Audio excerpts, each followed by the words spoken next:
Okay, so welcome everyone again abroad to our event in Popular, which title is "Don't Sign Blindly." So this is something I believe hit all of us. Is like when you see a contract, it's really hard to understand what they are talking about, especially if it was more than one page. And this is normally what is it? More than one page has a lot of clues, one, two, three, and sub points and things written in a very little, line. But today, inshallah, we're going to go through all of that and really understand what's happening.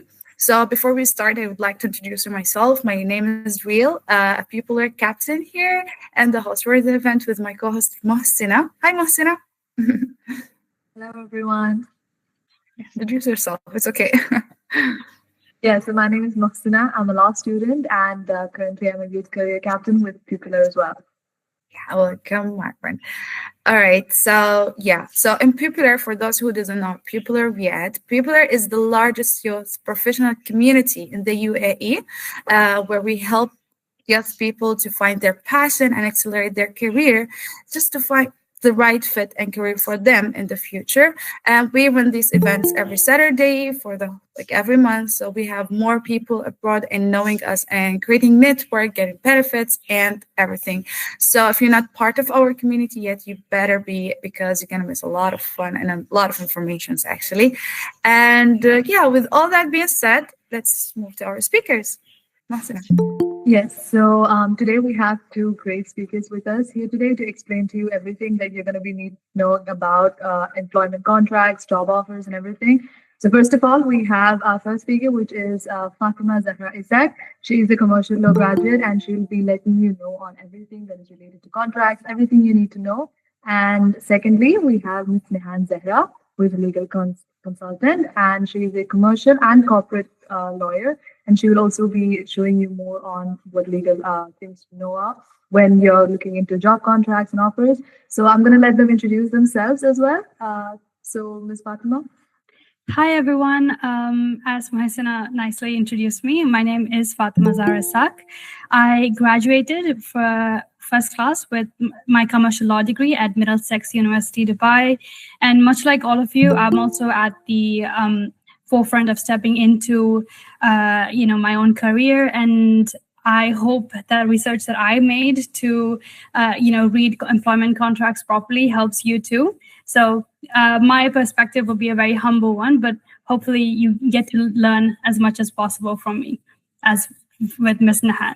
I'm Neha. I have almost 6 years of corporate commercial experience in the UAE as well as in Pakistan. My area of shareholders partnership matters, including company incorporations, data privacy and employment matters, as well as international arbitrations. I really look forward to this session in terms of that I am able to answer your questions and I'm able to clarify whatever you guys just have questions with regard to the employment contracts, the offer letters.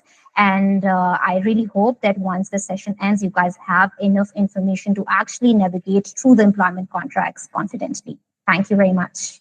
Thank you so much, Zehra, for this great introduction.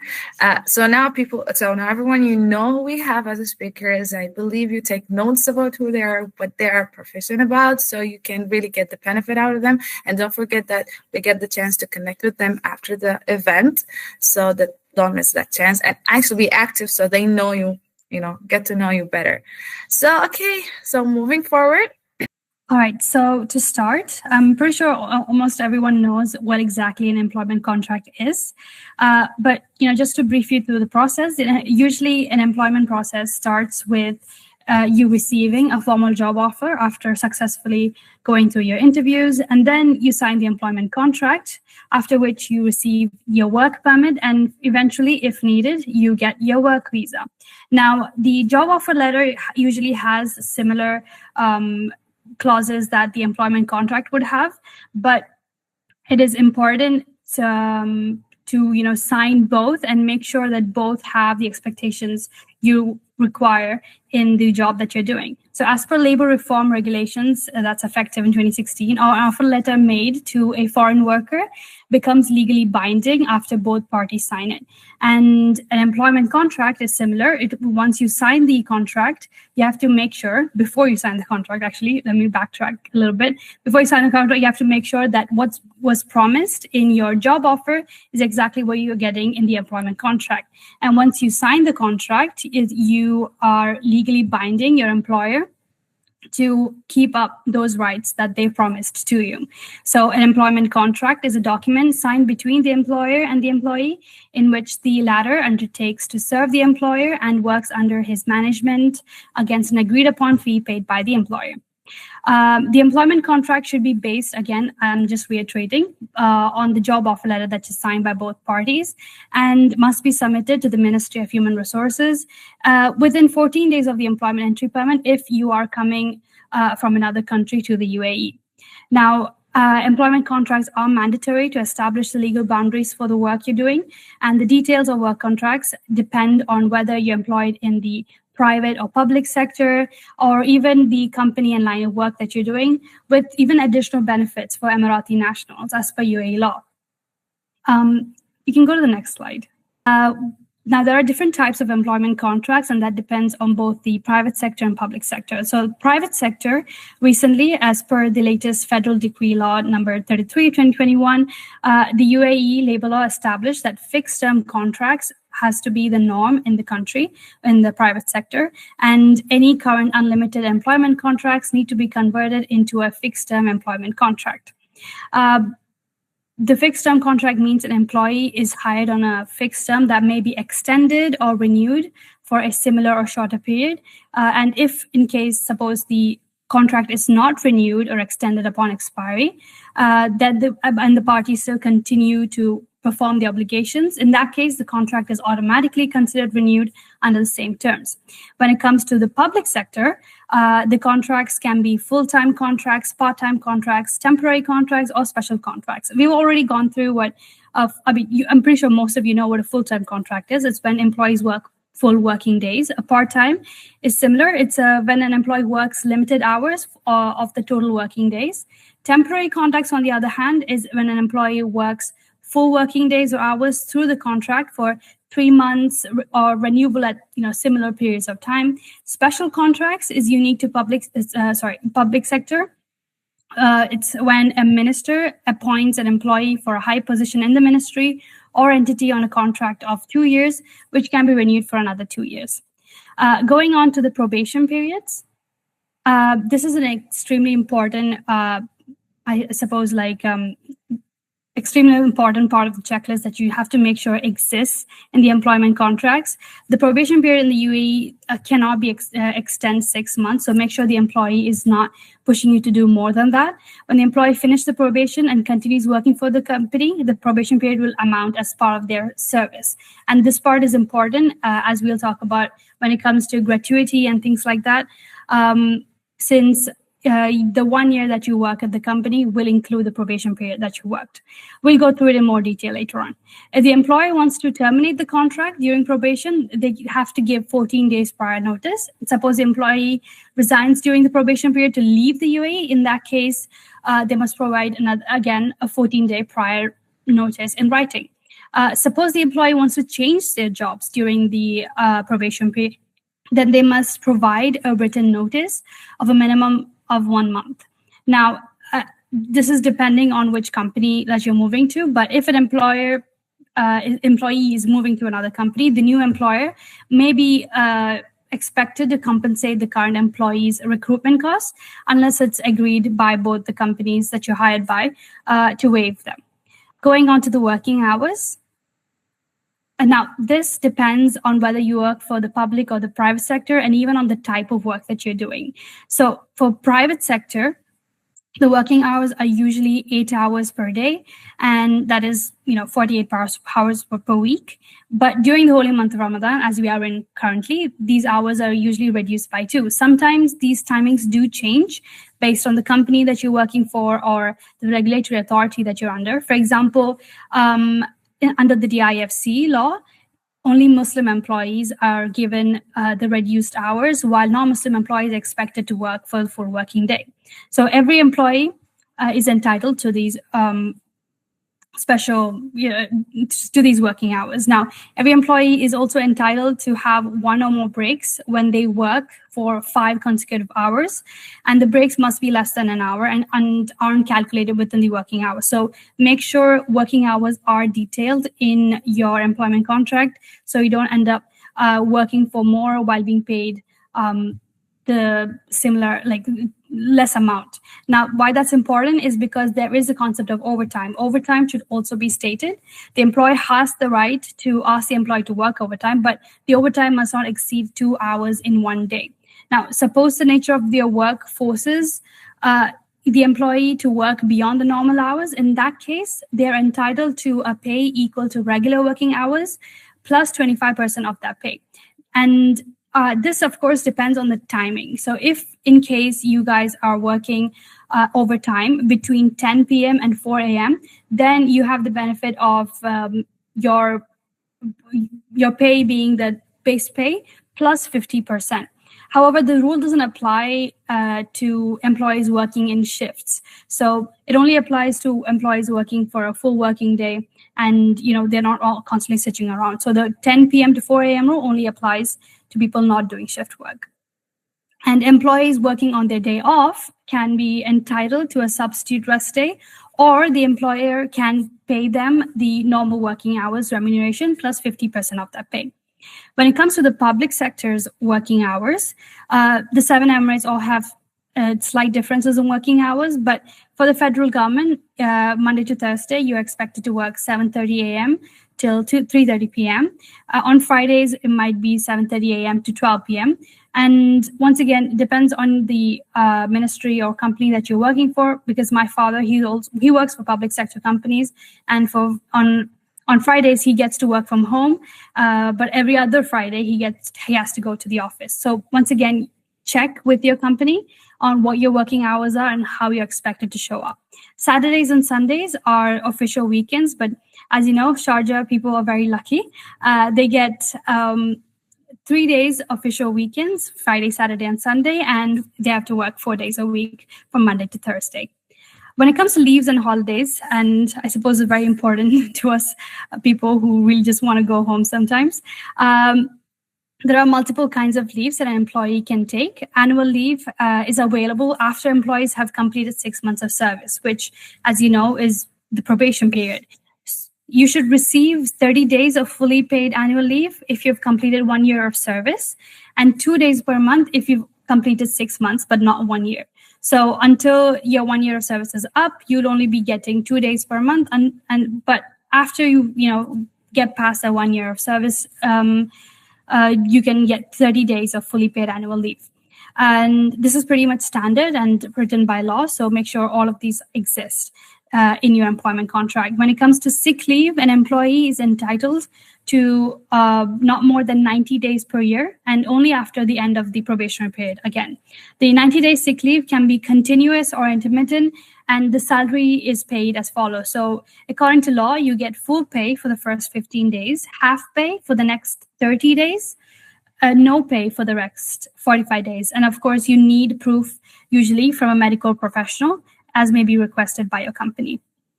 Now, there is also study leave that's granted by UAE law.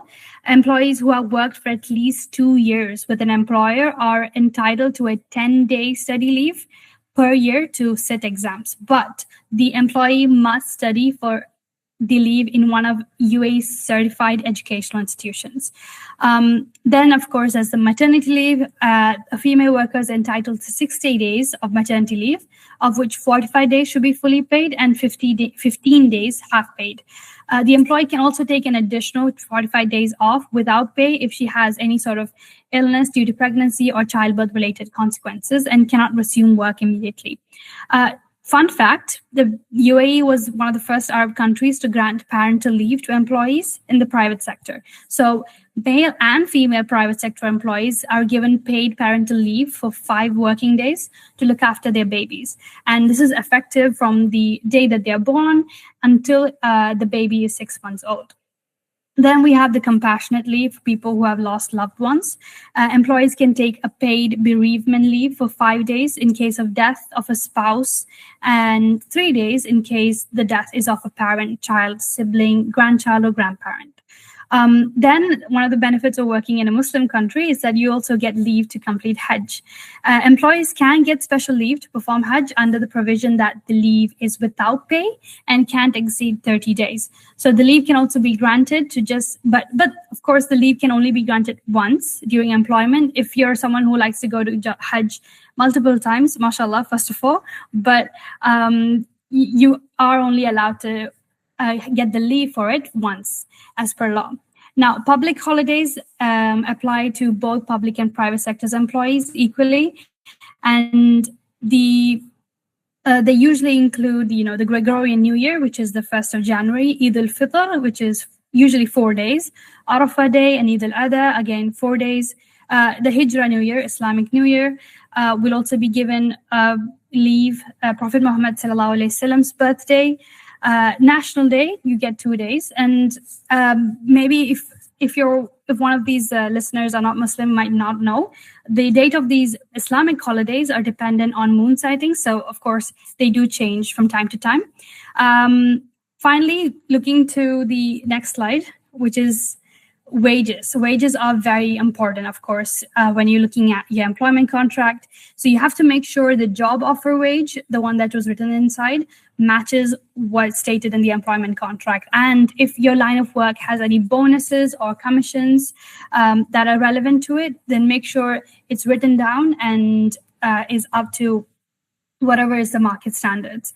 Now, the payment of wages is responsibility of the employer, of course, and the salary should be clearly defined, as I've stated before.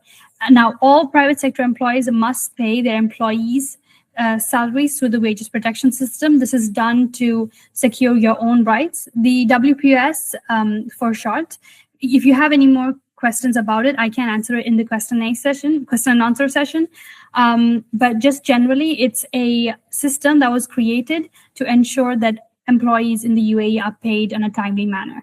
The WPS system transfers employee salaries to accounts in banks or financial institutions authorized by the Central Bank of the UAE, and this can be done in Emirati dirham or any other currency that you prefer. Employee wages are most likely always due from the first day of the month following the expiry of the period for which the wages are specified in the contract. But if this period isn't specified, if the period isn't specified, the employee must be paid minimum once a month.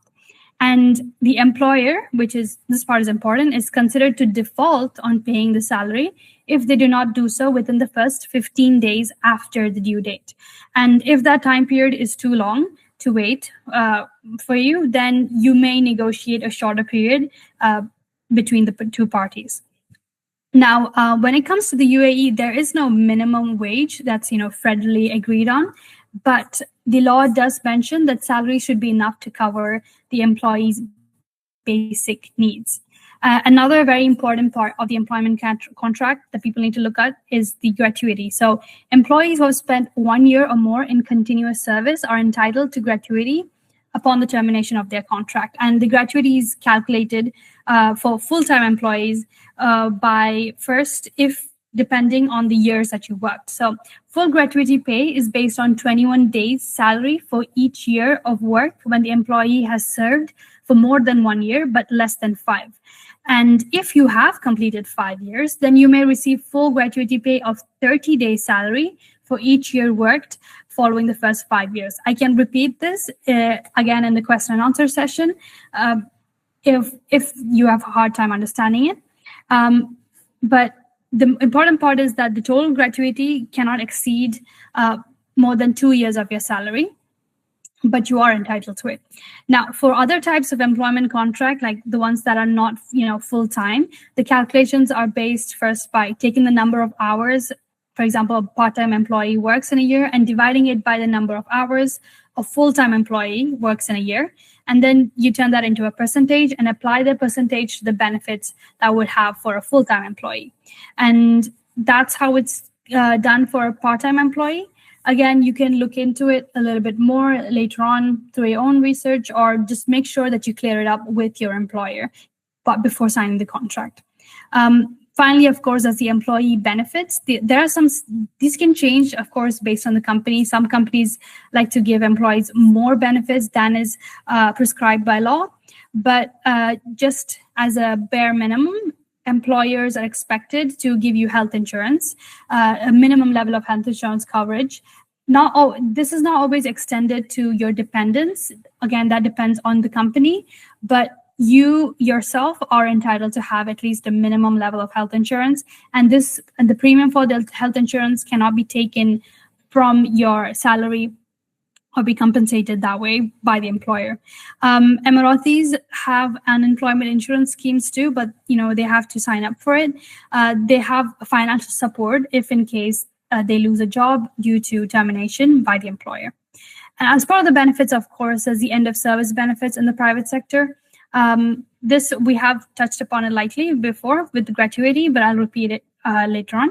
UAE nationals under full-time contracts are eligible for pensions and end-of-service benefits, and employers are responsible to register you, if you're a UAE national, to the General Pension and Social Security Authority within 30 days of you joining the company.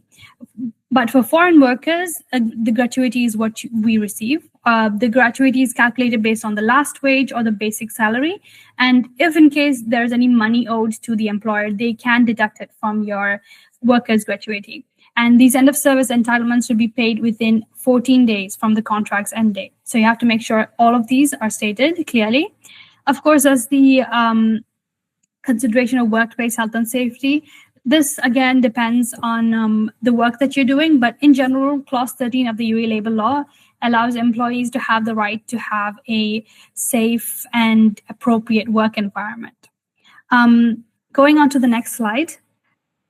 For non-compete restrictions or non-compete clauses, Mr. Han will go through it in more detail for you guys, but just to brief you, non-compete restrictions is, as the word says, it's when an employee promises to not join a company that is competing with the employer's business, at least for the 2 years after they ended their contract with them.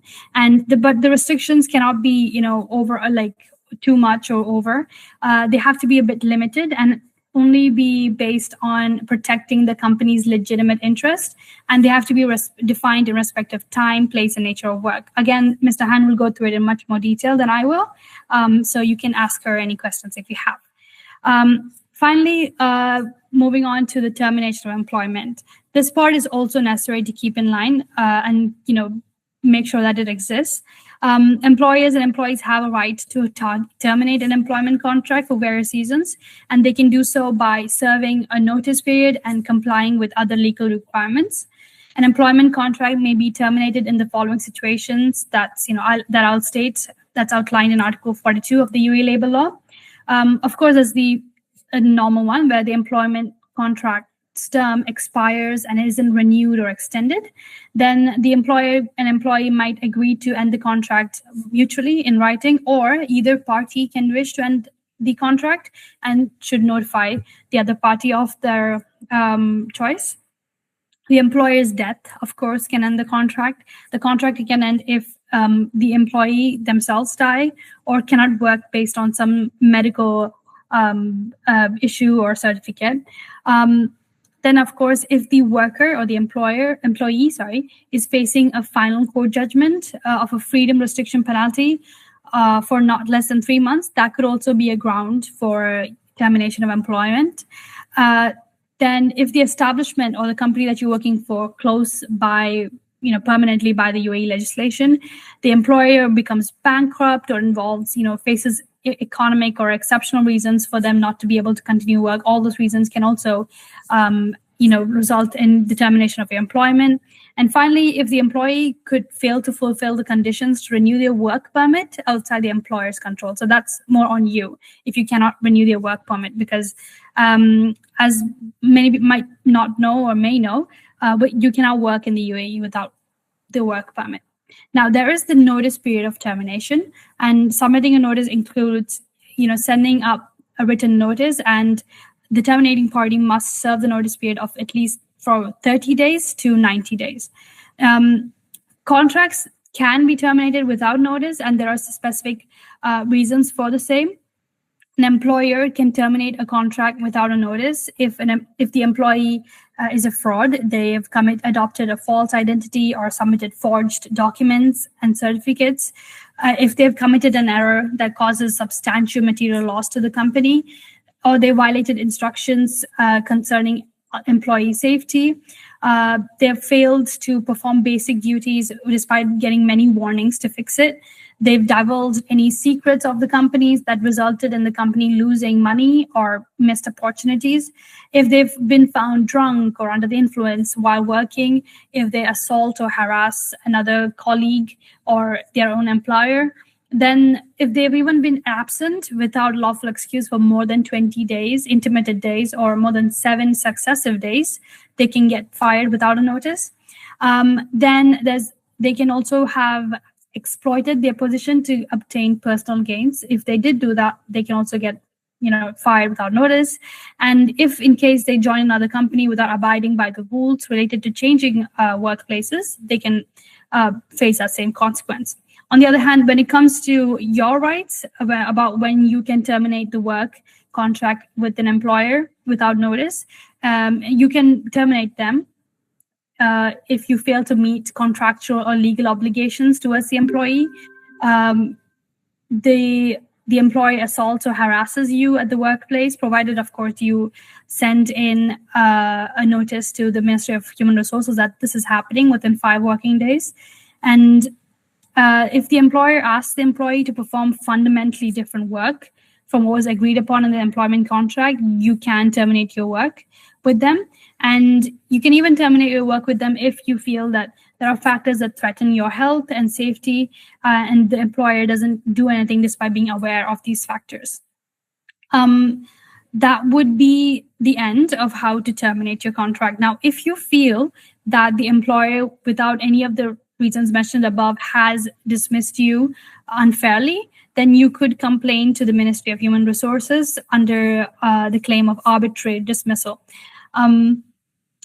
So that's about it from my side about what all you have to look at when looking into your employment contract. Make sure you have a mental checklist of everything that was mentioned in the slides. Of course, Reel and Messina will go through it once again with the Kahoot quizzes. Hope it was a little more educational. Any questions anyone has, whether it's going into detail about the WPS, I'm willing to answer. So we usually see confidentiality clauses in employment contracts. So could you tell us a bit about that? Oh, of course.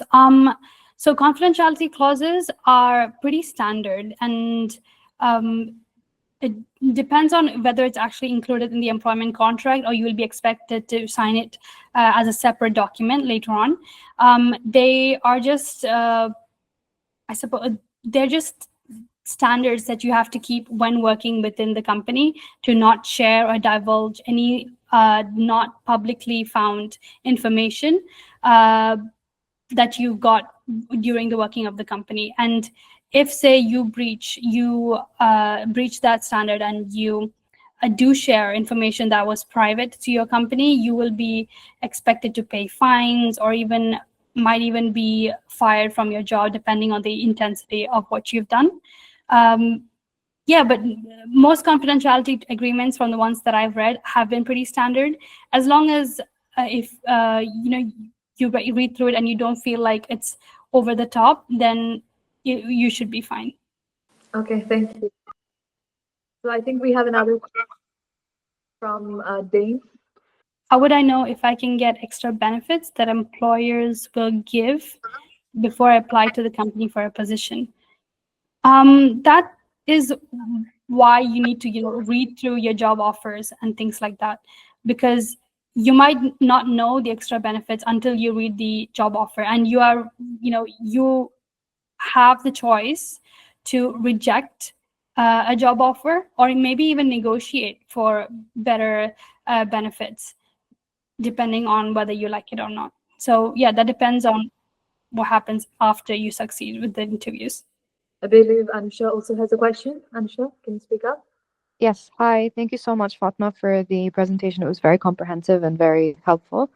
My question was about the part that you touched on about overtime pay and addressing some of these vague statements that might be present in your contract. So for me, for example, like I work in consulting, Mhm. and what I ended up kind of experiencing in my line of work is that um, I had a contract from one of my previous employers who mentioned something to the effect of um, because consulting is a career that is, you know, very demanding, you might be expected to work a bit overtime without compensation.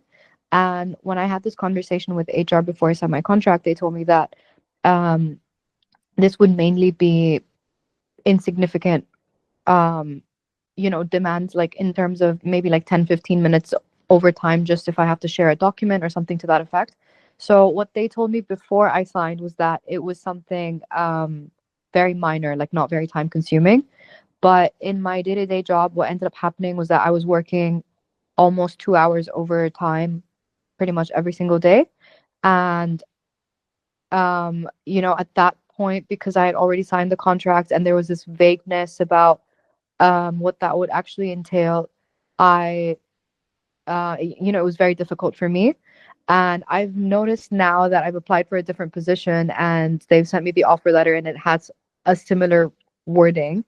So I wanted to ask you how I can potentially negotiate something like that in my contract because it seems to be a bit of a trend from what I've Mhm. seen.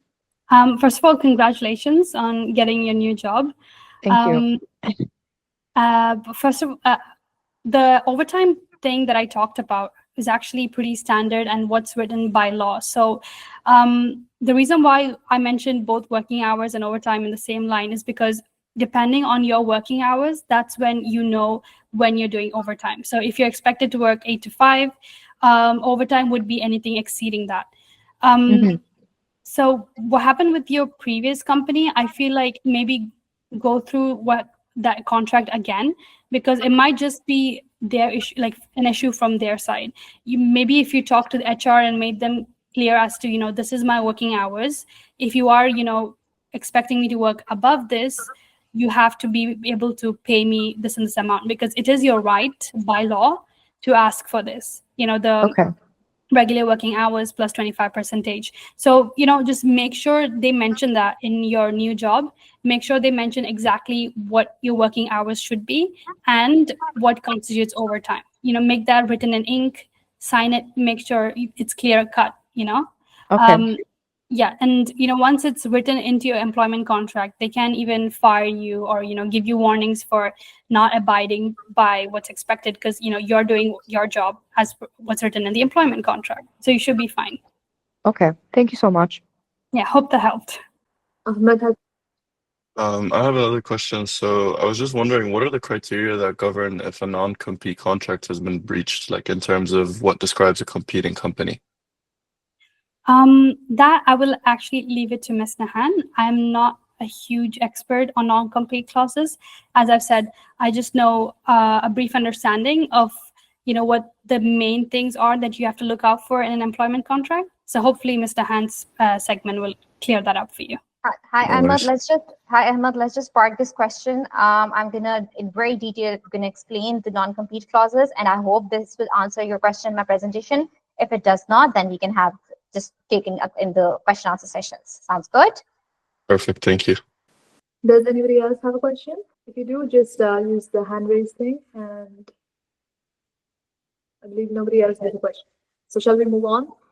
All right, thank you, Fatima, for your amazing speech. I really get a lot of benefits. Okay, I was taking notes because this is the most important thing when you're learning new things about law. Because normally we're not facing this amount of knowledge about contracts and everything. Actually, I have a question. Actually, a simple question. My sister, she's interior design. Okay, she's been working for interior design company for 2 months, and suddenly, out of no sudden, they call her and say, like, "Hey, we don't want you anymore. Thank you for your services for 2 months and everything. So now they're asking her to go back to sign that the job is over, like the contract is over. When she went, she discovered that they were not treating, like, the job title was not interior designer, was maybe a typist, something else from design. And then Oh. she rejected to actually sign the end of the contract thing. And Mhm. what do you think about that? What happened? Why they did that? And what she should do actually about this? I mean, very interesting. First of all, um, from did she sign a contract before she started the job, the 2 months before? Yeah, she signed a contract that written Mhm. clearly that she's an interior design in this company, and Mhm. the working hour, the salaries, and everything was like clear and fine. But then the action, that like ending, signing the end of the contract was a little different. Was totally different. Mm. You know, I actually that's a bit difficult for me to answer because I just like I agree with you. It does seem wrong, and I don't. She did the right thing by refusing to, end the contract that way. Maybe Miss Nahan could have some opinion about what happened there. Yeah, I just have one question. Was this some like an offboarding document after her termination that where she got to know that her position was a typist? Yeah, when she wanted to sign the end of contract, like, Good. Okay, like end of contract, the offboarding document. What was that document actually? If I can just know that. I can't tell you because I don't remember the name exactly, but this is what they call her for to sign, because we need that document so we can go to the labor, ministry, and say that we don't have this worker anymore and things like that, to complete The the. work she was doing, it was interior design work and not Yeah, yeah. typist related work. No, she was interior designer. Hmm. It's just actually very interesting that why they did that, and I am just thinking of the plausible reasons why they would have done that. Maybe they was there a valid work permit issued to her? No. No, so that yeah, that could be a reason. The thing is that they actually never registered her employment contract with the authority or never even got her the work permit, and hence they just changed her position and just changed her designation. That could be a thing. Moreover, maybe by the end of the offboarding, they might would want to just downplay her role and give her the settlement amount according to her being just a typist as opposed to her being the interior designer. Because as an interior designer, you would be getting a lot more like Yeah. pay or something. I don't know, because if there was no employment contract or there was no even valid contract, it's completely first off against the law, the UAE labor law. And then of course, if she goes to filing the complaint, having no work permit, etc., will make the entire case difficult for her to pursue, and obviously will be tougher for the employer to also justify. So I think so there could be multiple reasons why they would have done that. This is very interesting, but it's really good that she did not sign on the Yeah. offboarding document, it goes without saying. And I've just seen a lot of such issues where the offboarding letters or offboarding documents were completely unfair, and that is where the employee needs to make sure that they are not signing it. Please do not sign any unfair offboarding letter, regardless of whatever they are threatening you with. If they're saying that we would not be clearing your settlement dues if you do not actually sign this letter, then do note that as per the UAE labor law, the employer has to settle all your dues within 14 days, and it is not contingent on the signing of any offboarding document. All right, So if thank you. they're doing it, that's illegal. Yeah, Mm. and Report even if she was on probation period, make sure they did follow the notice period that's required to Yeah, they didn't. No, they didn't. They didn't call her on Thursday like, So hey, you have thank one you. more you have one more thing Please you can talk to complain me. about. Yeah, please talk to me. It's a very valid employment complaint and the claim. So yeah, if they have not even actually fulfilled the notice period, then she must also be subject to more settlement dues. I don't know how much settlement amount was paid to her. All right. Thank you so much, Ms. Nehan and Ms. Fatima, No for all worries. these informations, actually. So now moving on to something little bit, excited for everyone here. As Ms. Fatima has finished her session or her talk very well. Now we are going to have some fun. Who of you know Kahoot? If you know Kahoot, please raise your hand as you want to ask a question. Good. Yeah, many of you know Kahoot. Okay, good. So now we're gonna have a little bit of Kahoot game. Okay, so for those of you who doesn't know Kahoot is a game where there's only a question and the questions and the answer is going to be appearing in the shared screen. In your phone, you will have like four squares colored like blue, green, red, and yellow. You have to choose the color of the right answer from my screen. Okay, so you have to look both side in the screen, like in the shared screen, and in your phones to answer. Oh wait, okay. How well do you know the contract edition? Pum, pum, pum, pum, pum. All right, the first question, you have double points on that. Under the UAE law, effective 2022, what type of employment contract is now the standard in the private sector? Fixed term contract, unlimited contract, variable agreements, or at will contracts? All right. And the answer is a fixed term contract. Good. All right. How many of you have got it right? I want to see some smiles. Okay. Next. Good. Nabiha. Nabiha means in Arabic means the key, right? Smart. So you're really Nabiha. Okay, let's move on to the next question. Which of the following is not a type of employment contract available in the UAE public sector? Good. All right, 11. This is a really good amount of people. So it's the unlimited term contract. Okay. Uh-oh, you got some. There's a competition. Aisha's here. Okay, let's move to the third question. What is the maximum probation period allowed for the employees under the UAE labor laws? Okay, in the UAE, what is the requirement notice period to terminate an employment contract after probation for legitimate reasons? Okay, yeah, from 30 to 16 days written notice. Okay. Oh, good job, Danny. You're taking the lead, huh? Okay, the fifth question. What is the standard maximum working hours for a private sector employee in the UAE as per the law? As per the law, yeah, excluding overtime. Excluding, huh? It's not like including. All right, 8 hours per day. Good, good, good. Most of you are doing well, actually. Oh, Danny, you're taking fire. So awesome. Okay, sixth question. If an employee work overtime between 10 and 4 p.m. in the UAE, what overtime pay rate they tended to? And yeah, like 50%. Like, come on, we work overnight. Okay. Dan is still on the top. Guys, come on. How many days of maternity leave is a female employee entitled to under the UAE law and the pay breakdown for this period? Yes, 60 days. Good. Oh, half half. Was it really? Like 60 days with a full pay? We hope that happen, but not yet. Okay. Good, Danny, but I guess he's coming so strong. That's Sophia. Nice name. Okay, eighth question. Employment health insurance in the UAE. Yeah, must be free for all employees. Good. All right. Good. We have someone new. How meow meow. Nice name, actually. Okay, what is the current minimum wage according to the UAE labor law? All right. Yeah, there's no actually things like that. But I believe it's maybe 1,500, like minimum, maybe. But there's no official one by the law. Good, Wafa. Good, good. Welcome back. Okay, and the last question is how is the end of service guarantee concluded for private sectors employee with the less than 5 years of service? And yeah, it's a 21-day salary of each year of service. Good. And let's see now who are the top three. And number three is Danny. Congratulations. And number two is Wafa.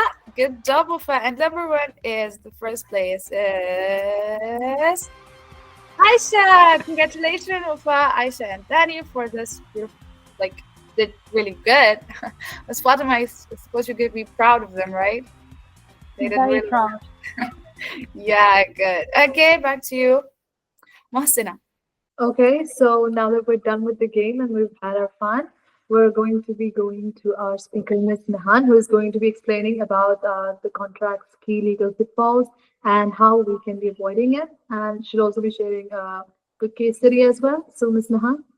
Thank you, Mohsina. And it was such an amazing, lovely game. And I'm so proud of the audience that they picked up on Fatma's content. By the way, Fatma, it was an amazing presentation.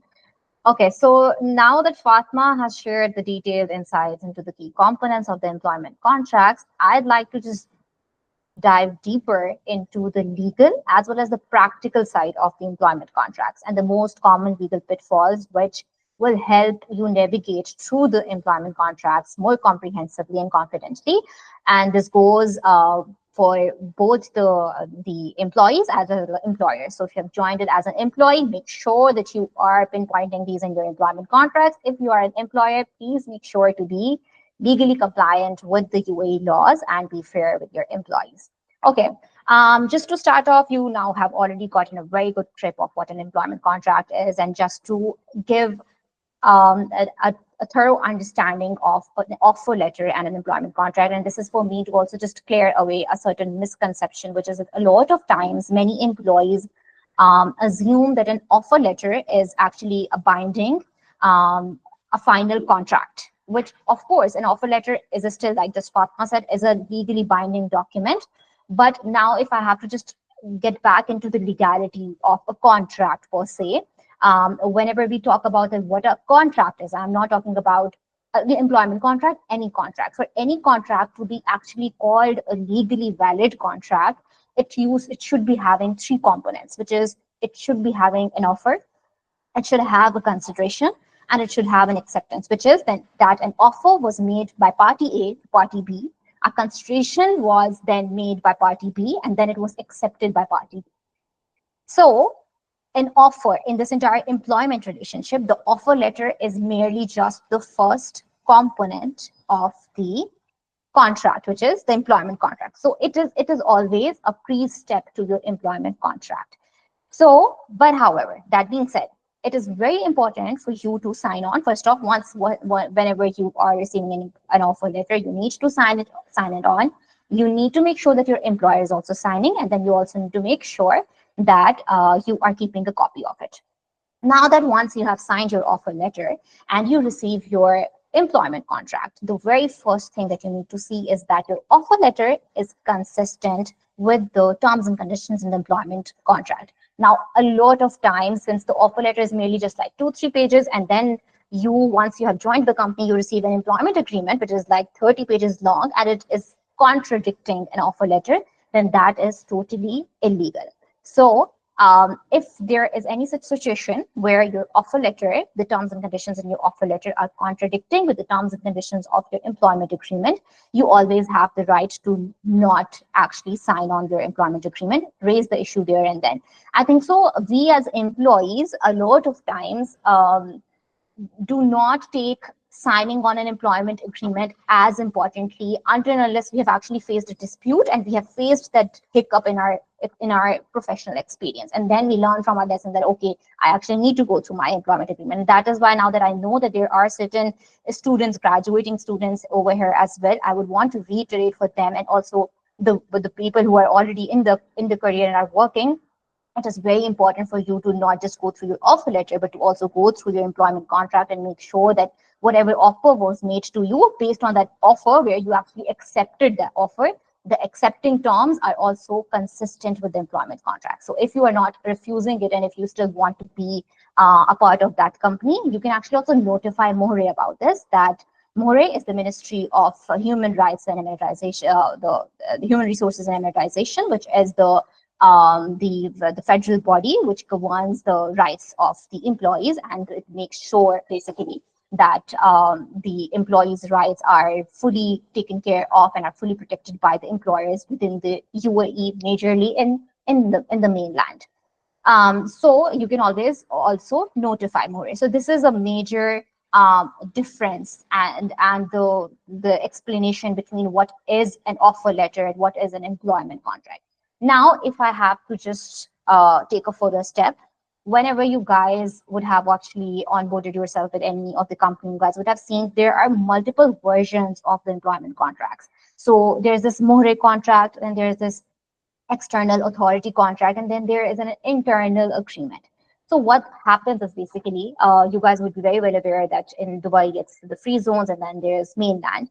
So when it comes to that your company is registered with the mainland, then it has to have an external agreement with MOHRE, which is that your agreement, your external, your employment contract needs to have a MOHRE contract which is registered with More, and after that, you will receive a work permit. Same goes for free zones. If your employer is from a free zone, you need to have an external employment contract, which will be of that. For example, it's a IFZA free zone, then it will be an IFZA authority contract. And then, like these are like the external contracts, depending on which where your employer is actually incorporated. It can either be a free zone authority contract or it can be a mainland authority contract. These two are the external contracts. But then there comes an internal employment contract. And even when you guys would have actually gone through the poster of our session, and the very first time you guys would have heard about employment contract, we almost all the time think about the employment contract, the internal one, the detailed 30-pager employment contract that you would have signed. But that is an internal employment agreement, which is a detailed one where the legal counsel of that company would have prepared for you guys to have a detailed insights on the nature of your job, the description, and everything that Fatima has actually mentioned, that all those components and all that checklist needs to be within the internal agreement. Now, the external agreements are majorly for the purposes of just the registering with the concerned authority, so that a work permit can be received. Like real, this will help help your sister as well, for that she knows that she needs to have a work permit.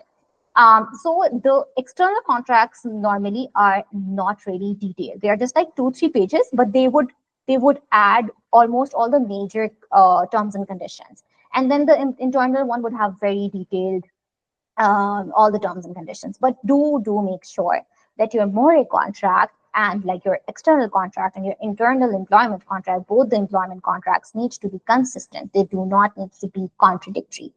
And this comes to a point where if you have received an internal contract, a lot of times there is a clause which is called a precedence clause, and majority of times there wouldn't be. So the next time if you see that your employment contract do not have a precedence clause, you can speak with your company.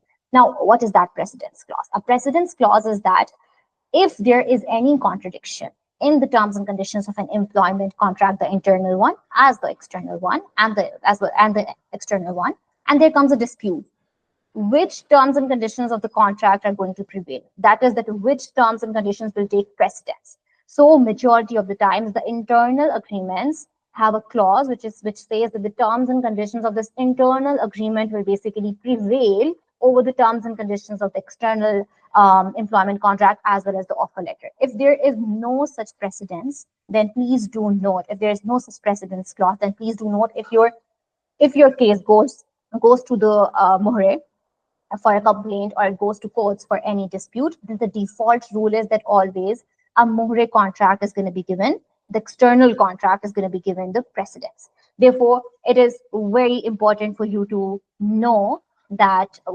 the terms and conditions of your More as well as your internal agreements are pretty much consistent. And if there is some sort of a contradiction, then please do make sure that at least your internal agreements have that precedence clause. Okay. Along with this, there are also employee handbooks and internal company policies that when you are getting onboarded, it is very important for you guys to go through. And you have to make sure that these employee handbooks will have many company policies, and those will be similar to it. Those will be complying with the UAE law. So for instance, Fatma gave a detailed presentation on the leaves, like annual leaves, bereavement leaves, blah, blah. So there will be a leave policy. It's going to be a detailed leave policy, and the same thing which is set out in the law, and the same thing that Fatma has actually given an explanation on, that there will be a policy drafted by a company to let you explain that, okay, you will be entitled to these many days as an annual leave, these many days as a maternity leave, these many days as bereavement leave. If there is any inconsistency, or for instance, your company is giving you an annual leave or just 20 days, and this is, I'm putting after the probation, and while in law it's 30 days, then your policies are not legally following and complying with the UAE labor law, and hence you can always raise that question to the employer that, hey, as per the UAE. So it's all about knowing your rights, right? And this is what this session is for. So you can always raise the questions, and you can always raise the issues when you see that, whether it's a policy, whether it's an offer letter, whether it's an internal or an external employment agreement, if any of those are not complying with the UAE labor law, then please do raise that issue with your employer. Now you can move on to the next slide, please.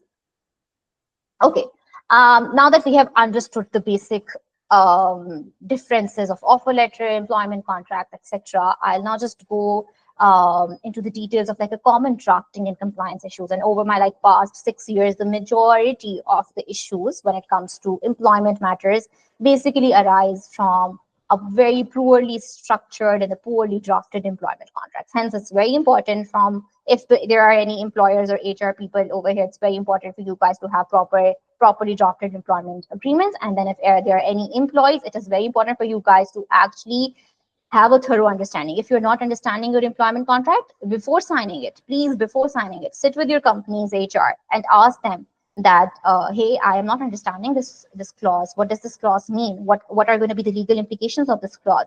Can you please also help me connect with the legal department so that I can understand that, so that you know what it entails to going into a legal contract with the company. Because of course, all your rights and obligations are going to be governed through this. So a lot of times it's all about the vague terms and the unclear terms, etc. I have already discussed the misalignment with the MOHRE and the internal agreements and the issues that they cause. So I'll just now also talk about generally that there are majority of the times some clauses in the employment agreement that are unenforceable. So by unenforceable, I mean that even if there is that clause in the employment contract and you have signed on it, doesn't mean that if it goes to courts or if it goes to dispute, since the fact that you have signed on it, you will have to comply with it. Because if something is illegal, even if you have signed on it, you are not bound to it. Hence, that is called being unenforceable. And I will give you a very thorough detail on that when it comes to non-compete restrictions. And many of our speakers, our audience from our audience will also were interested in non-compete. So there are a lot of times non-compete restrictions which are very excessive. Fathima touched upon those a bit about in terms of what a non-compete actually clause is. And then I will also further discuss this in detail in our case study and our real world example. And then there is also an issue of like, I'm just giving this the few examples. These are not all of it. Of course, this session cannot cover all the legal pitfalls, but I have tried to sum up the very common and very prevalent pitfalls. The next one is the recovery of recruitment costs. So a lot of times what happens is that in the employment agreements, it would be written that if you actually leave the company if in XYZ period, let's say within 1 year, the companies basically will be entitled to recover the recruitment costs from you as well as your visa cost. Like they would have definitely given you the visa, etc. So they would have spent on that. They would write this clause that we will if you are actually just leaving the company within this certain time period, then we will recover that. That's totally illegal.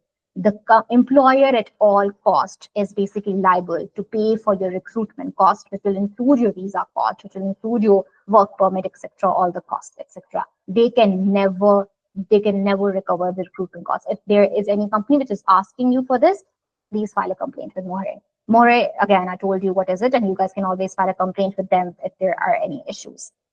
Now, when it comes to the common employer compliance issues, like I said, and then one of our team member, Reel, has also pointed that out, which happened with her sister, is that her contract was actually not registered and she was never even issued a work permit. I'd like to also clarify that the issuance of the work permit is so crucial that as per the UAE law, even if you are a remote employee, you need to have a remote work permit.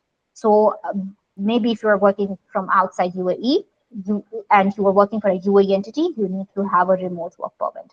A lot of times for the due diligence purposes, many companies will ask for your personal identification documents, EID, passport, etc. And then if there is any issue, they'll just withhold your passport. That is again completely illegal. That is a major compliance red flag by the company, and you need to report them ASAP. The third one is unpaid overtime. Fathima has already discussed that. Reed also mentioned it. This is very prevalent in UAE, that the companies at the time of joining, they'll say, it was just, it will be just 15, 20 minutes, and then you will be literally working for like 2 hours and 3 hours, and you can't really do anything about it because it will just raise it with the company. Fine, if you go to the MOHRE, the company is automatically going to be against you, and that's how they literally twist the arms of the employees. So this is a major compliance issue as well. You can move on to the next slide now. All right. When it comes to the dispute resolution, I have already touched upon about what MORE is. MORE is a short form for Ministry of Human Resources and Emiratisation. It is a governing body to deal with your employment related matters. I'd like to also tell you guys that MORE is very approachable. MORE is really helpful. So even if there is any issue going on at the time of your offboarding, you can always just literally call up MORE and ask them that, hey, these were these many unused leaves, and I think so I should be liable to get the cash encashment of these unused leaves. Can you please tell me how much encashment does that make? They'll always help you with that. If there is any such thing like someone is forcing you to sign some offboarding document that you are not legally bound to sign on, you can always call More and ask them that, hey, the content of this offboarding letter is something like this. Is it legal for me to even sign it? Should I be signing it or not? So More is actually very, very helpful. So now when it comes to the actual dispute resolution and lodging a formal complaint, so it's like any legal matter, it's the stepwise escalation. So the very first forum that is available to the employees to file a complaint against their employer is More. You go as an employee, you don't need to hire a lawyer. You just literally speak with More and you say that this is XYZ employer. Of course, you will have to disclose their name, etc. And you have to tell them that this is my grievance, this is my issue, please file a complaint. But once your complaint will be registered, the direct notice from More is going to go to the employer.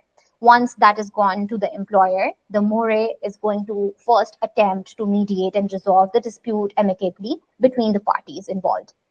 If there is no amicable settlement, then the ministry examines the case and it will issue the decision on its own, especially if that the claim value does not exceed 50,000 dirhams.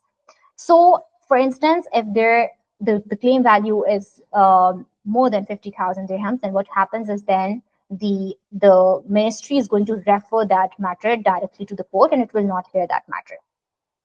And for instance, if it is less than 50,000 dirhams, you received the decision and you are not happy with the decision, you have another step as well, which is the court of appeal. You can go to the first instance of appeal and you can appeal your decision. And that decision is going to be the final and binding. So this is the dispute resolution forum. So first off is More for the disputes of the claims less than 50,000. If it is more than 50,000, More will automatically refer it to the court. And if the More has already decided for the claims under 50,000 and you're not happy with that, you can still go to the courts for filing an appeal against it. Now, talking about the types of claims which are common, the most important ones are unpaid salaries, wrongful terminations, not getting your gratuity or end of service benefits, etc. For employers, someone also raised the question of confidentiality. In majority of the times, it's about the confidentiality. They'll file a complaint against you because they would think that there has been a breach of confidentiality. And of course, they have to prove that. Like someone was asking about this in Fatma's session, the employer needs to prove it that yes, there has been a breach, that the burden of proof on that is on the employer. And then there is also about some resignation penalties, or they'd also report when it comes to the employee not working properly or not fulfilling their tasks as per what was set out in the employment contract. And hence that is also very important for you guys to know that whatever duties you guys have, please make sure that if there is an annexure to your employment agreement which sets out the entire duties and your responsibilities, you thoroughly review that and you are thoroughly understanding what you are actually getting into. Okay, this is fine. The next topic that I'm going to discuss through a real case, a Dubai case, is about non-compete. And this is something which is getting very prevalent in UAE, not just from the employee side, but also from the employer side. Majority of the times from the employer side, but it also goes to a point where since the non-compete clauses in the employment contracts are unfairly drafted, the employer is then able to twist the arm at the time of once the employee has just done away with that company, like it has been, the employee has either been terminated, laid off, or has resigned. They would then pursue that matter to the courts and will file a complaint, etc. So let's get into just dissecting this entire non-compete. You all guys already know what non-compete is, like a basic understanding and a definition of what a non-compete is. You can stick to the same slide, please, right now. Not this one, the previous one. Yes, I'll let you know. Okay, so the case was that an employee resigned from a Dubai-based company, yeah, and he then got hired by a competitor in Abu Dhabi. The previous employer filed a case to the Dubai courts, citing that he has breached a 2-year non-compete clause because he has actually gone to my competitor. So now when it comes to actually understanding and examining the legality and validity of a non-compete clause, there are multiple conditions that need to be fulfilled. And it's like a 4-prong test, which the court applied in this case, which is the very first prong of it is that you need to have a clear specification of duration. So whenever you see in your employment contracts, non-compete and non-solicitation, you need to know for how many, for how much time period they are barring you, they are restricting you. And as per the UAE labor law, it cannot be longer than 2 years. 2 years is the maximum. It can be literally 2 months, 6 months, and it can go up to 2 years. So this is the first prong, which is that there needs to be a very specific time duration. They cannot say that forever or not even mentioning it at all, etc. If there is any such thing, of course, point it out to your employer. And majority of the times, the rationale of why a non-compete is even put, like an employee might even think that this is literally against us, like this, why a non-compete clause at all. So a lot of times a non-compete is put as a restriction, but it has to be a reasonable restriction. It is put because the company also has to basically protect its interests, its legitimate interests, and it has to protect its confidentiality. And I'll give you an example that, for example, it's person A, he was working with a huge consultancy firm, okay? And then he was exposed to a lot of confidential information of that company. And once that person resigned or got terminated from this company, he joined the second best competitor of that his ex-employer, and then he started maybe applying that knowledge, or started maybe using that confidential information to help the competitor now gain more business. So that will then, of course, affect the business of the ex-employer, and hence the entire rationale of why non-compete actually came into force as a law. But then it's a restriction which has to be reasonable. And for that reasonableness, the court developed these 4 conditions. So the first of is basically the duration. The second is basically a geographical scope. So it is very important to limit the geographical area to specific emirates when it comes to UAE law, or any other regions where the business is operating. So for instance, adding Dubai as a geographical jurisdiction for non-compete will be effective as opposed to adding whole UAE. Now you guys can literally go back to your employment contracts and would see that majority of, like, literally 90% of the employment contracts will say whole of UAE, which makes it invalid and unenforceable. And this was literally the ruling of the decision of this case. The third one is a detailed definition of restricted activities. And there was someone who asked that what do you actually mean competing? What is competing actually? So it is very, a lot of times you will just see a general clause which will say that you do not need to work with, you cannot work with the XYZ company, which is with the company which is competing with our business.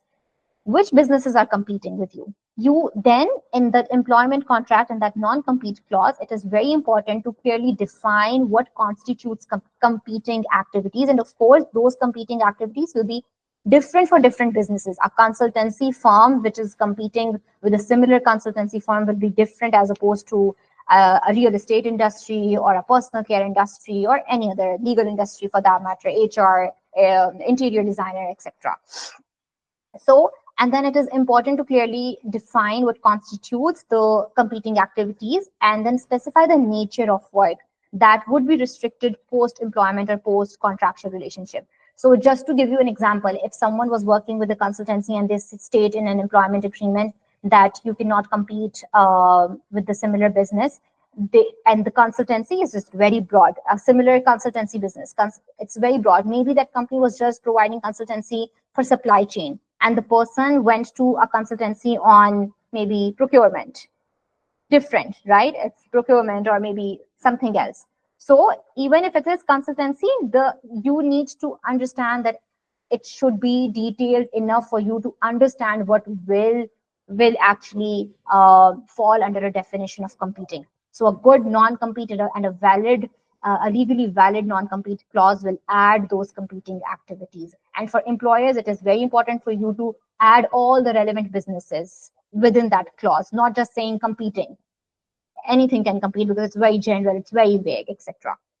Last is the justification of the legitimate business interest. Like I told you, that why is there a detailed rationale of having a non-compete as a law in not just in UAE, it's almost everywhere around the world. It's one of the most important clause for protecting the business. But then it is a responsibility of the employer. If the matter goes to court, it is a responsibility of the employer to prove that yes, whatever they did, whoever competitor they joined, this actually led to affecting our legitimate business interests. They need to build their case. The burden of proof is on them to convince the court that since this person left us and they joined our competitor, hence that person, because of this, we lost maybe XYZ clients, and they need to show that, or many any other thing, like okay, they sort of like imparted information to the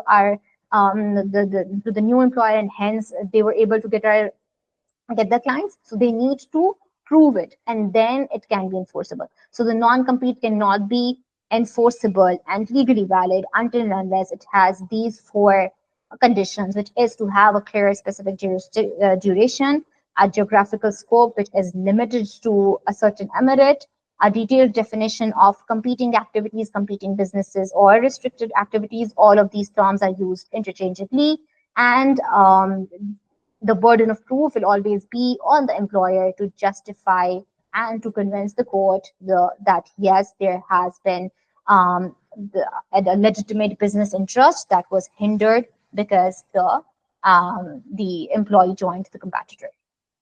So in this case, what happened that the court applied these all four tests, and once they applied this test, they based on that decided that the clause, which I'll just read out, I'll just tell the scenario again. The scenario was that employee actually resigns from a Dubai-based company and was hired by a competitor in Abu Dhabi.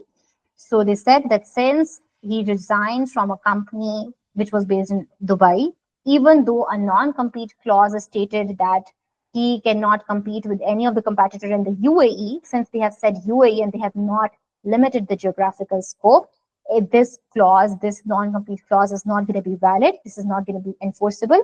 And this employee is literally free to actually go and work with the competitor in Abu Dhabi, because that's a completely separate emirate. And that is how you can understand that despite of the fact that this is a restriction, this is a bar on an employee, yet it protects the employee in a way that it has very stringent conditions that need to be fulfilled. If those are not getting fulfilled, then like I said, despite of the fact that that employee who joined the Abu Dhabi company signed on the employment contract which stated that I will not be working for 2 years in the entire UAE, the court said no. Even despite the fact you have signed, it's illegal. It's not consistent with the UAE labor laws, and hence you are free to work with the Abu Dhabi entity. So this is a real world example of how the UAE labor law actually protects and goes to these many lengths to actually protect the rights of the employees, especially when it comes to non-compete. And this is something that will be seen in many other cases. This is seen when you actually also approach More. You can see how approachable they are. Their general rule is always to actually support the employees. Even in the courts, the default setting and default inclination you will see is always to benefit the employee, something which is more favorable to the employee than to the employer. And if the slightest of a clause, any of the clause, be it a non-compete clause, excuse me, or any other clause, if it is even slightly unreasonable, the courts or more will never enforce it. And hence, if your employer is threatening you, that's stating that, oh, you did this, etc., etc., and this was inconsistent with your employment contract, and hence we'll file a legal notice or you file a complaint. You need to be confident of your rights, and you need to be confident of the fact that UAE labor law goes to many lengths to actually protect the rights of the employees in the UAE. All right, now that we have discussed about the non-compete in very much detail, I want to also have a very quick interactive session, which is that this is literally a non-compete clause in front of your screens, and you guys need to spot the legal issues in it. Let me just first read out the clause for you guys, and then I'll give you 2-3 minutes to drop in your answers in the chat. So let's read the clause first. It says the employee agrees that upon termination of employment for a period of 3 years, they shall not directly or indirectly engage in any business, employment, or consultancy services in any capacity, whether as an employee, consultant, shareholder, director, or otherwise, with any company that operates in the same or similar industry as the employer, anywhere in the United Arab Emirates or globally. The employee further agrees that they shall not solicit, approach, or accept employment or business from any client, vendor, or partner that had any dealings with the employer during their tenure. Any breach of this clause shall entitle the employer to claim liquidated damages of AED 1,000 without the need to prove actual losses. So this is a non-compete clause. Take your time, read it again maybe, and take 2-3 minutes and let me know how many issues you guys can spot in this clause. We'll give you up to 2 minutes, okay? Yes. Meanwhile, Ibrahim has a question actually. Yes, Ibrahim, go ahead. Hi. Hello. So, basically, with regards to this issue spotting, I'll be happy to share my opinion of it soon. But since it's time to question ask, it's not a bit too related to compete clauses. Mhm. But just now, like literally before this session, I had a client, and I'm a HR consultant, by the way, who basically they were asked to pay for their work permit. Okay, so I've actually asked multiple lawyers. I've called Mohri staff, and I've got different answers. I've even tried finding through the labor law.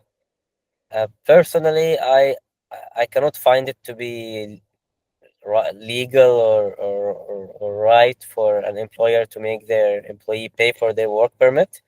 But I just wanted to see your say into this matter. Okay. Um, there is literally an exact clause in the UAE labor law. I can literally just open up the law for you to let you know the exact clause as well. Give me a second. Which actually says that the recruitment costs, which is a recruitment cost, actually includes the cost for work permit and visa, and Yeah. those are to be borne by the employer. Let me just quickly control F and let you know where it says about the recruitment costs. So what would your advice be to bring to uh, accumulate evidence and then Yeah, raise a lawsuit? of course, of course. So it's Article 6 of the UAE law, Article 6, Sub-Article 4. It says the employer is prohibited from charging the worker for fees and costs of recruitment and employment or collecting them from him, whether directly or indirectly. You can see the strong word being used, prohibited. And the recruitment cost, if you just then do further research, there's an expansion on what would be included in the recruitment cost, and that includes the work permit cost, the visa cost, etc. If there is any such thing where your employer has actually recovered that cost, and you can obviously prove that, you can file a court. You can file a case to the courts.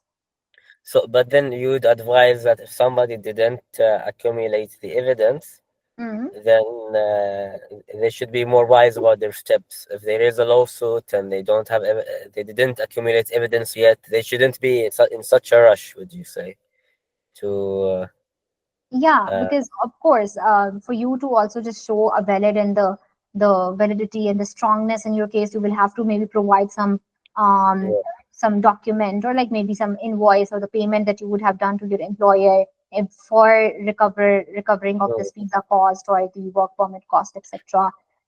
So of course, or maybe there is something in writing or an email. It doesn't need to be a document. It can be an email. It can be a WhatsApp conversation even, where if it is that they have actually recovered it and you can prove it to the court, then sure, file a complaint. all right. What I ended up doing, I came to the employer. Of course, I threatened them, and then I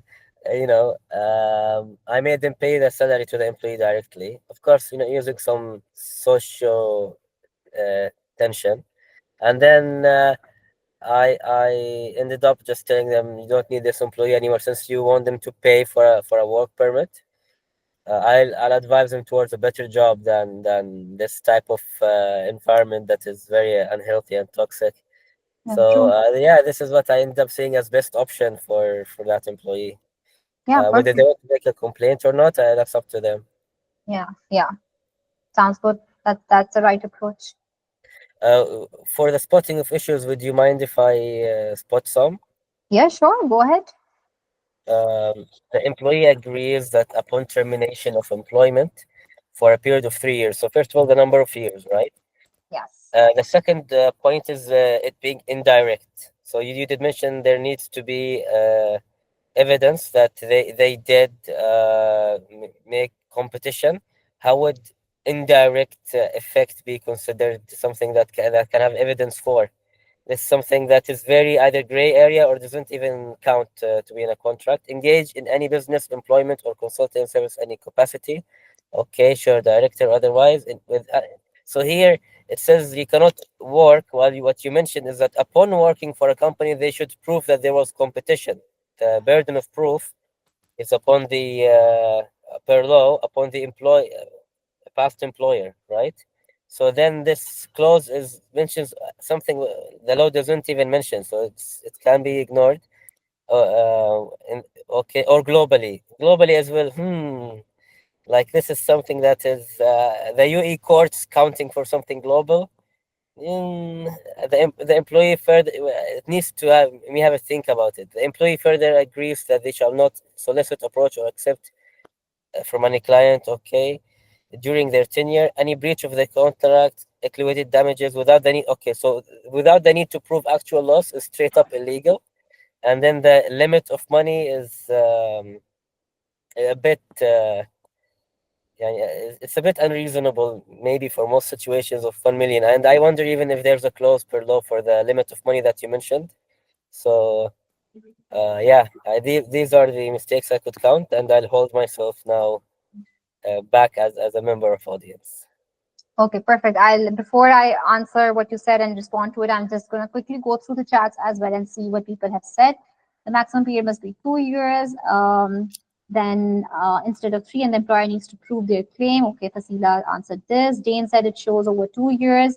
Then Rida said the period that exceeds 2 years in the geographical zone that covers all the UAE, which is excessive. Then Dane said that also the employee should be able to work in other areas of work. Mosina said it says same or similar industry, which is very broad and restrictive. Dane said also laws should be proved by employer.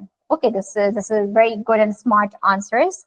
Of course, many of the answers were of 2 years. That yes, it is totally wrong to put it 3 years because the maximum limit is to be 2 years. Um, Ibrahim said that it couldn't be indirectly, that it can be indirectly as well. And if there was any engagement of this competing business indirectly and the employer can prove it, then yes, it will be enforceable. And yet again, the burden of proof is on the employer and they have to prove it, but it can be a competing, can be directly as well as indirectly. Then, of course, many answered about the geographical area. Yes, It cannot cover the entire of the UAE or globally. That's literally funny. It can just state one emirate. Then talking about the competing, someone pointed out, yes, Mohsina said that it says same or similar industry, which is broad and restrictive. Very good. Yes, because you need to point out what these restrictive, what these competing activities are. You need to set out those business activities. Um, Two of the people also said that the breach, the penalty that they have put is unreasonable or this is illegal. Actually, this is not illegal. You can add the penalty in the non-compete clause, but that penalty should not be any more than your 3 months wage. So this part is this is partially illegal to the extent that it has exorbitant penalty. There can be a penalty, but it needs to be reasonable. So yeah, it had many issues, and I'm glad that you guys were able to point it out. And the next time when you guys literally go through your employment contracts, you guys will be able to point out the at least in the non-compete the issues within your contracts. Now I'll just open the queue quickly to see the questions. Okay, so raised hands for Ahmed first. Yes, Ahmed. I just have a certain situation that's aside from the non-compete. I have a question. So before joining the company, I was applying for a sales intern role as a title, and then the title was changed on my contract to branding exec. And then upon signing my contract, I didn't receive a job description until I actually had to raise my voice and say, "Where's the job description?" And then I was given the job description, and the title says branding intern. So how would you advise like around the discrepancy of like these different titles? So on my contract it says branding executive, and then on the job description it says branding intern. So I was wondering what would you advise in terms of that? No, is it about the level of the title? Like it was first intern and then executive, or it's like you earlier said sales intern? Yeah, so the position when I applied, it was sales intern, and then upon a bunch of interviews, they didn't really like my title. They were like, "We can give you a higher title," and the title was changed to branding executive. And then on the contract, it states branding executive, but then the responsibilities of the role are of an intern. And now that I've started working, they kind of restricted me from pursuing other departments or any roles that are higher than the branding intern position, or even growing within the team um, to to gain more responsibilities until I have finished my probation period. Hmm. Okay, first off, of course, I know that you raised this issue, but um, it's important that not just for you to get the job description, but to also the moment this was changed without you accepting first that okay, I'm happy with this title and I would want to go on with the branding executive. You should have sit with them and understood that okay, what will be the legal implications, and that's totally fine if you haven't. Now, when it comes to the current situation, what you can actually do is that speak with them with regard to that. Okay, it was a sales intern, but again, if you have already signed the document that says that you are branding executive and you have already started working as a branding executive, they can put a non-compete on a branding executive. But for that, I'd really need to see your actual non-compete clause where if they have actually added the business activities to that of the sales or the business activities of that of the branding. So you go back to the employment agreement, check whether your the competing activities of that of the sales or competing activities of that of the branding, because those are I'm I'm yes, completing activities to do with branding, essentially, a branding intern, which branding is is right. very so I've explained this to the employer that it's extremely labor and do like there's a lot of travel that I need to do, a lot of driving around the country and things like that to ensure branding compliance across merchant partners and things like that. But essentially, when the conversations were happening for the interview, there was a lot of talk about learning sales, learning the sales pipeline, being a part of the sales team.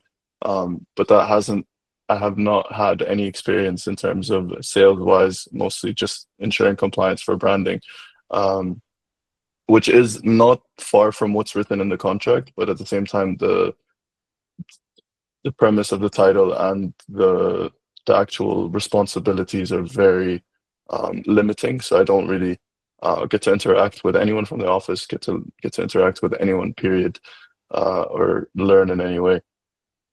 Okay, so again, this comes to a point where this should have been notified to More earlier, because this was a clear contradiction. And but now that you have signed this and it says you are already a branding executive, and it says in your non-compete clause to be the competing activities of also that of the branding, then yes, they can enforce this clause. They can enforce Mhm. this clause, but make sure that the enforceability is just within one emirate. So if you are getting some branding roles in another emirate, of course, you can go ahead with those without um, just fearing about that, oh, they'll basically threaten you or they'll issue a legal notice, etc. It's not about the non-compete. I mean, even within the company, I'm not really able to pursue. So there's openings for other roles within the sales team that I'm not even able to pursue within internally. They're Okay. saying that you have to complete your probation period and then we can further explore your position. Okay, so promotions are very much internal of the company, and the UAE law is not that much expressive when it comes to promotions, etc. There can be times when in like 3 years the employee has not been promoted. So this is something that you need to discuss with your employer, that you are keen to learn and you want to basically just want to explore other opportunities. You have good branding experience or you have good sales experience, and you want to explore other roles within the company as well. Speak with them about that, because if you are passionate about it and if it's benefiting them, then why would they not give that role to you? Okay, thank you. No worries. Okay, I'll just quickly take the last two questions because we are running short on time. It's Fatma and then Anusha. Yes, Fatma. Hi, Mr. Han. Just a very quick clarification I needed. Yeah. You did mention about how for like non-compete clause for consultancies, for example, if you're going to a procurement one from a management one, it's different, and you can still go to that next job. And I was just thinking, what about like very highly skilled and highly like niche industries? Do they, first of all, even have compete clauses in the contracts, or like, what do they do if if there is a non-compete clause for something So they, that's super, like, yeah. niche? Yeah, okay. So there are certain, as per the labor laws, there are certain skilled workers upon which the non-compete clauses are not subject to, and those include the highly skilled ones, including doctors, etc. And also, it's not a mandatory clause to be added to an employment agreement. Yeah. Also, the very important thing is, again, that for the non-compete, before you signing, you can always raise it with your employer that, hey, I would not be subject to a lot of confidential information regardless in this position, or maybe I have a shareholder position in this company, and although I will be subjected to a lot of information, but you cannot bar me to be a shareholder of another company once I am no longer a shareholder with your company. So yes, with that you can actually discuss with your employer, and you can discuss with the company, and you can let that company know that please actually add a clause that we are not barring you and we are exempting you from non-compete. So if that is agreed, even any such thing is agreed, instead of not having a non-compete clause at all, add that there is no restriction regarding non-compete on the employee or whoever the contractual party is. Oh, okay, perfect. And just one quick question. When you mentioned that, even if you're doing remote work, you need work permits. Yeah. A lot of times when it comes to like doing internships, many of the internships I did, I don't think I had a work permit for that. So I was wondering if it's different for internships, like unpaid internships.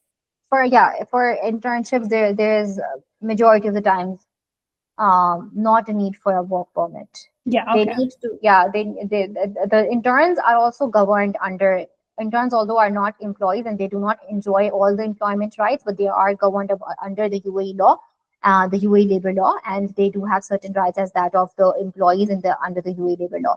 But it's again for interns, it depends internally with the company whether they want to issue a work permit or not. Because if an intern is working remotely, they probably not issue a work permit to them.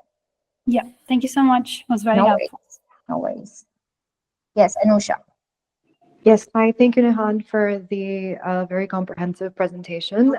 My question is not related to compete clauses, but I wanted to ask you. I think I mentioned in one of my previous employments, I ended up leaving a couple of months in during my probation because I was working unpaid overtime almost every single day. And one of the things that I was told as I was leaving that company was that it would reflect poorly on future employers because apparently future employers can look into your work history. And so if I decide not to disclose on my CV or on LinkedIn about um, this previous employment, then I was being dishonest, and legally I would have to be transparent about this. Um, can you perhaps weigh in if that is a matter of legality? Because it wasn't something I was aware of. But I was told that, for example, it would affect future employment opportunities negatively because apparently HR can look into your previous employment history or something like that. Not really. There's no such thing where HR will mandate you to, okay, show us your previous employment history. Of course, for sake of experience, you will always add your previous employments already just to show them that you have this XYZ um, uh, experience with these many companies. But I don't think so that will negatively impact you looking for other jobs, etc. So yeah, it yeah. Okay. Mm. But if I choose not to, for example, state on my CV that I worked for so and so company for 3 months because I didn't end up completing even a That's fine. year. That's fine. Okay. All right. Thank you so much. Yeah, no worries. All right. With that, I'm done with my session and I'm handing over to Me. Mohsina. Ria. Yes, I will take it. Yeah. Thank you so much, Snaha, for this great information, actually, and for all the people who asked questions, Ahmed, Anusha, and Fatima. Actually, this helped us really to understand what's going on and what other people are suffering from, and how you answer it. It's really give us a clear idea of, like, oh, you may be in that situation one day, so be careful about 1, 2, 3, and that was really helpful. Thank you so much for this, actually. Thank you very much. Glad to help. All right. Okay, this last thing, we can move to the next slide. All right. So personally, okay, in People, we believe in action plan. What is the meaning of action plan? It's actually when you learn something new or hear something new, you have to put it in action so it's stuck in your brain and you know how to do it in the future. So according from this event or this webinar about contracts and all the details about it, we want you to share one thing or one change you will make when you are reviewing your contract in the future. And please drop that in the chat. We're going to have 1 minute for that. So, like personally, I would share it verbally. What one thing I will actually look at is, I believe, like job description, but responsibility to be very clear about them because I always miss in that part. I overdo more or less in that. So this is one thing I will be really aware of. Okay, let's see what you will be changing when you're reviewing a contract. Okay, it's gonna be something like, yeah, something you put in mind, you know. And if it's that feel hard, okay, good. Checking Mora's law, okay, going through the legally of the non-competed clause, good. I will pay attention to the non-competed clauses as well as the working time, good. Really, yeah, that's important. All right, anyone else? All right, so if that feels hard a little bit or you think you need time, it's okay to think about that. We're gonna move to the next slide where it's a self-reflection. Okay, what is self-reflection? Question is actually a type of 3 questions. You will ask yourself to figure this out. I believe you can take a screenshot of this because it's really important. Well, the first question you will ask yourself is, what are the top 3 or must-haves in my contracts? Like, for example, whenever I have a contract, it should have 1, 2, and 3. That's going to keep this in your mind when you're reviewing other contracts in the futures. What are the red flags to avoid? Like things you should be always aware of. Like maybe they are not there but they need to. And third is key double check items, like which is the checklist that Ms. Fatima has shared with us. What are the checklists that I have to go through when I'm signing a contract or reading a contract? Have you taken a screenshot of that? Because it's really important. All right, I will give you like 1 minute to take a screenshot of that.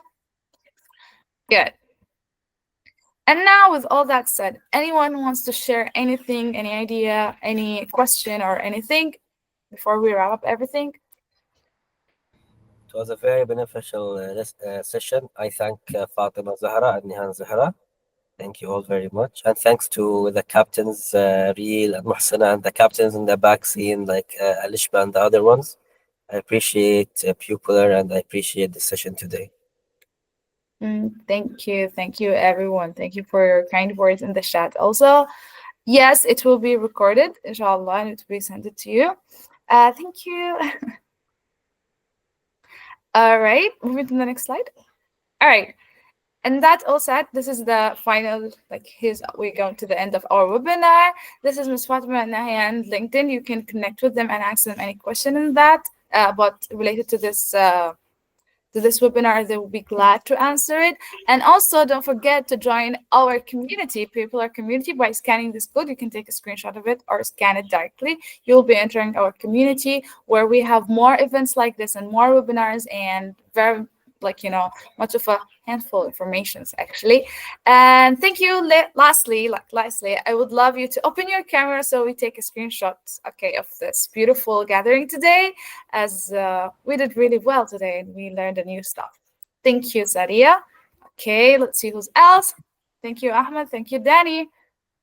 I believe it's done work. Okay, thank you everyone for joining us webinar. Sorry for taking extra 5 minutes from your time, but I hope to see you all around in our community. And finally, thank you again, Ms. Nehan, Nehan and Fatima for joining us today, and Muhsina, Alishba, all my co-captains. Thank you so much for making this webinar very nice and good.